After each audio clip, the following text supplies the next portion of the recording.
Hi, this is Brandon with Precision Defensive Solutions. And I'm Mike with Precision Defensive Solutions. Well, Mike, we have kind of done a little bit of an experiment that we've been talking about for a while. Yes, we have. We're kind of waiting on you to get your SP5, and you finally got your hands on one. Yeah, no kidding. I've had this guy for a while. Yep. So today we took out my CZ Scorpion Evo 3 and Brandon's HK SP5, and we kind of played around with them. Both of them are 9mm PCCs, and he's got a can for his, and so do I, and we just kind of wanted to put them up head to head, go over the pros and cons, and compare them, and offer our findings to you guys. Yeah, absolutely. So, I mean, you know, I've talked about the SP5 on video quite a bit. I absolutely love that gun. A big fan of the SP5 as well, playing around with it whenever you bring it out and you're like, hey, you want to run a few? I'm like, well, of course I do. Is there a faster word for yes? But also a big fan of my Scorpion. Personally, I've played around with it for quite a bit. And there's some differences. There's some similarities, but there's some big differences to them. Mm-hmm. First and foremost, the elephant in the room is definitely the price. My Scorpion, when I bought it, was somewhere in the neighborhood of $800, $900 or something like that. And the SP5 has definitely got a comma in the price tag if you're gonna get your hands on one of those. Yeah, you're talking four figures, you know, before you even put accessories on it. Right. And you know, I got mine back during the dark days of availability with COVID and whatnot, and it took forever for me to get my tri-lug adapter on here. I don't think it was too hard. You had to do a little bit of searching, right? Yeah, it only took me a few weeks, but I did find one. Yeah, mine was on back order for months. Yep. But that's neither here nor there with the firearms. So the big differences that I see are, you know, weight, recoil system, and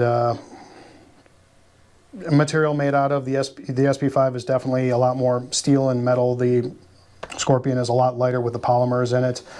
I don't know what you had to do with yours, but some of the changes that I made to mine are, she's safe, we cleared it before we got started. I changed out the charging handle. I put a larger charging handle on mine. I changed out the trigger. I put a flat face trigger in here. And probably the biggest non-negotiable for me with this was getting rid of the safety on the right side. When I got my Scorpion, the safety was enormous. Just grabbing and choking up to the gun, it was digging into my hand when it was in the firing position. So that had to go. So I believe it was like GG&G or something was a company I looked up, and they had something called a Scorpion Safety Delete, and that's what that was. And I swapped out the safety on the left side of the gun as well, and it was just a little bit more subdued, but it's still plenty of shelf space for my thumb and to get in there. And yeah, this is the configuration that I liked. As far as optics go, I haven't put one on here just yet. Breaks down in 3 easy components. Again, we would like to show you, but there's that thing. And the folding SP3 brace. Mm-hmm.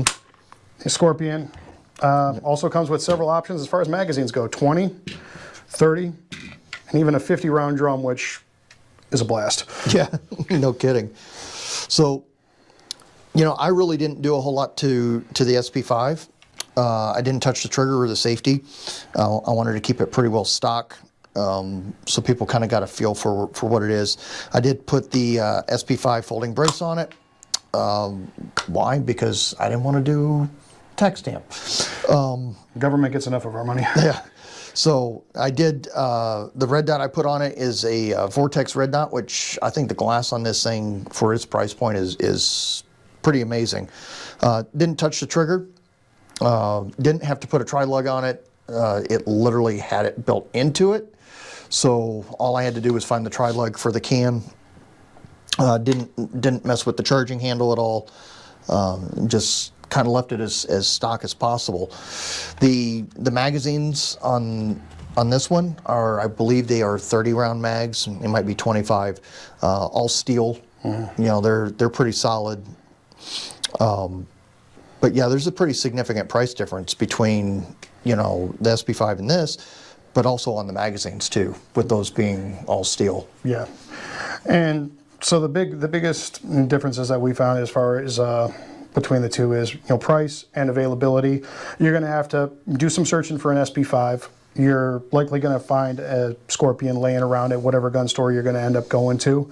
As far as shooting them goes, believe it or not, the Scorpion, I mean, not really that hard to believe, but the Scorpion actually had a sharper recoil impulse. I mean, it's not anything that's going to knock your teeth out of your head, but the MP5 just handles recoil better.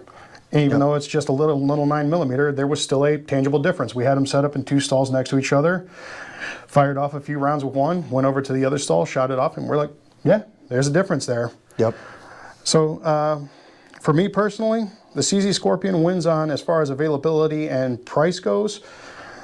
The SP5 wins on, you know, functionality, feel, and quite frankly, sex appeal. It looks good. It's iconic at this point. It really is. And it becomes, you know, kind of a pick your poison. Again, if you've got the means and the ability and you can get yourself an SP5, go ahead. You will not be disappointed. The SP5 is fantastic, but the Scorpion is still good. It still does its job, and I don't have any hang-ups with it or anything like that, just like I don't think you have any real problems with that. They're both quality manufacturers and quality platforms. It's kind of just how deep do you want to get invested in it. Yeah, exactly. I think the major difference on the recoil is because the SP5 is a roller delay design, Right. which, I mean, most modern firearms are blowback designs, so you're going to feel more of that recoil. And I think that's really where a lot of the cost in the SP5 is coming from too. Yeah. Is that roller design. So, but yeah, these are both solid options. It all depends on what you got and what you can do and what you want to do with it. But I mean, when you're talking pretty much the same brace, cans are very similar. It's kind of a toss-up. Yeah, it depends on which one you like the vibe of better.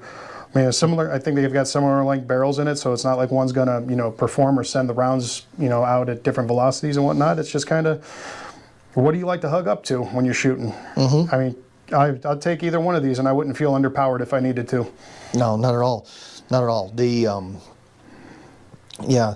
Now, I mean, I guess the one benefit that we have is the fact that it is an actual HK, and you know, you got the HK slap.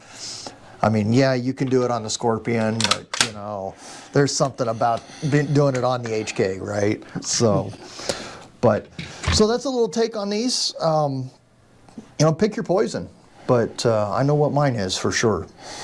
For sure. So, take care, everybody. Be safe. Thank you for watching.